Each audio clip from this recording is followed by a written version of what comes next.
So the 49ers pivot one more time. Let's get to part 3. Yeah, they do. And hold on real quick. They did not pivot initially to Trey Lance. The story was that they were all in on Trey Lance from January. That's what the 49ers official narrative is, and that comes from ownership in the front office. But Kyle, gotta love Kyle. Hashtag Kyle goes on hashtag Sean McVay's podcast and says, well, actually, I was really interested in Matthew Stafford. That was February.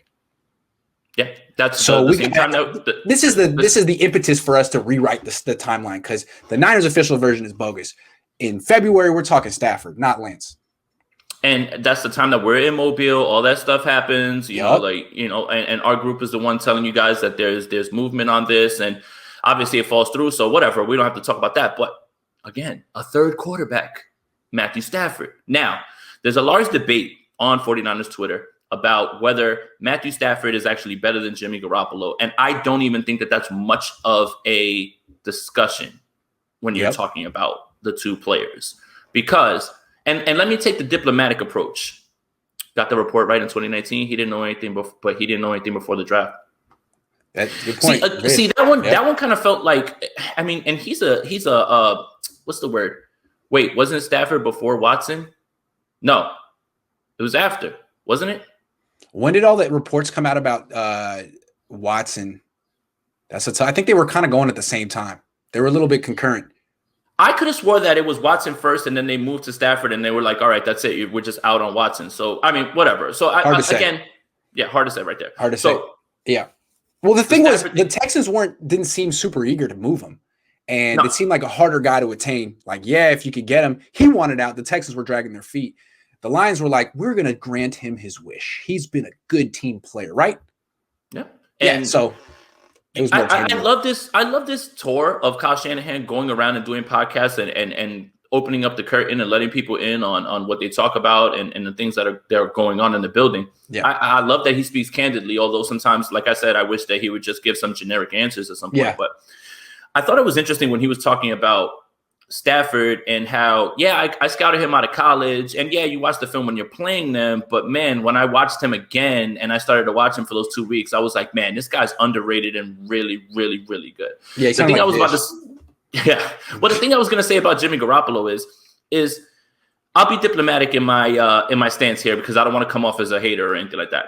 It's hard for 1 year of work for you to tell me definitively, and maybe there is a world that Jimmy Garoppolo never gets hurt again and he lights the world on fire, that it's in the range of outcomes. But to tell me, oh, look what he did in 2019, he's better than this guy who has done it year after year after year, has played so many years, has stacked up so much time in this league, that's the part where you lose me. You lose me there with that one. So, hey, look, is there a world that Jimmy Garoppolo, whether he's on this team this year, next year, whatever, turns into a top 15 quarterback, top 10, maybe, but you can't tell me right now that he's better than Matthew Stafford. That doesn't make any sense at this point. And again, the Niners official narrative was that, they might have kicked the tires on Matthew Stafford, but they never made an official offer. I mean, they were just doing their due diligence to find out what he was going for. But really, Trey Lance, the guy since January, and Kyle Shanahan comes just high steps into the booth being like, no, that wasn't the real story. Let me tell you how it went. Thank you, Kyle. So Stafford was the plan up until he went to, that was February. Up until he went to the Rams. So we're talking February. That's part 3. The Niners in February are now like, let's go back to the drawing board again.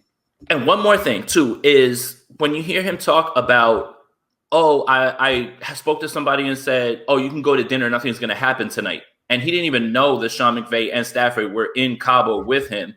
So that's the part that kind of really stuck out to me, because he was sitting there waiting for this to kind of happen, to materialize. And he thought that, hey, we're gaining steam on this. I've obviously identified that this guy works. And Kyle would have known that. Kyle probably just doesn't watch games. He watches, film of other people when it's time to play them.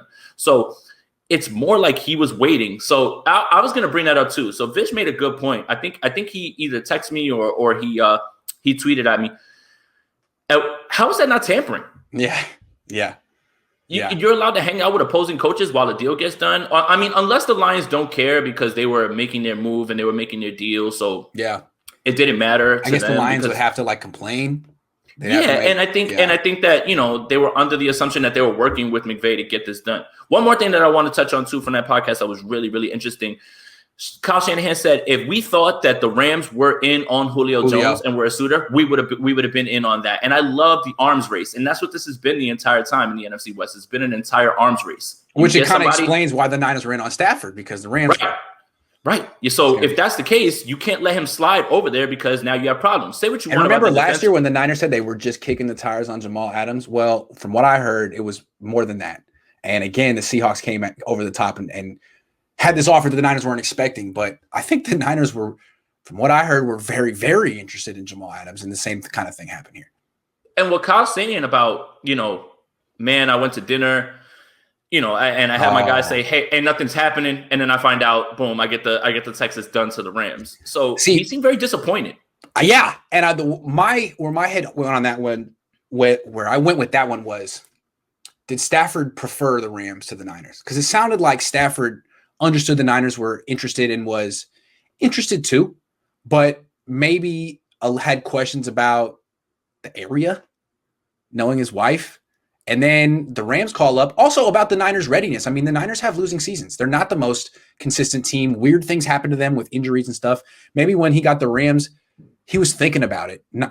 Kyle thought, oh, well, this is going to materialize over the next few days. And then he gets this offer he wasn't expecting from the Rams. He's like, sold.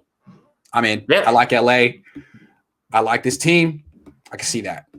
And then that happens. And now the Rams have Stafford. And now the 49ers are – go ahead. Go for it. Hold on. Before we move on, I'm Jay Rico85 says, if Kyle was hyping up Stafford on Sean McVay's podcast, isn't it possible that was just professional courtesy instead of openly admitting wanting him, sort of like patting McVay on the back? Yeah, but the specifics.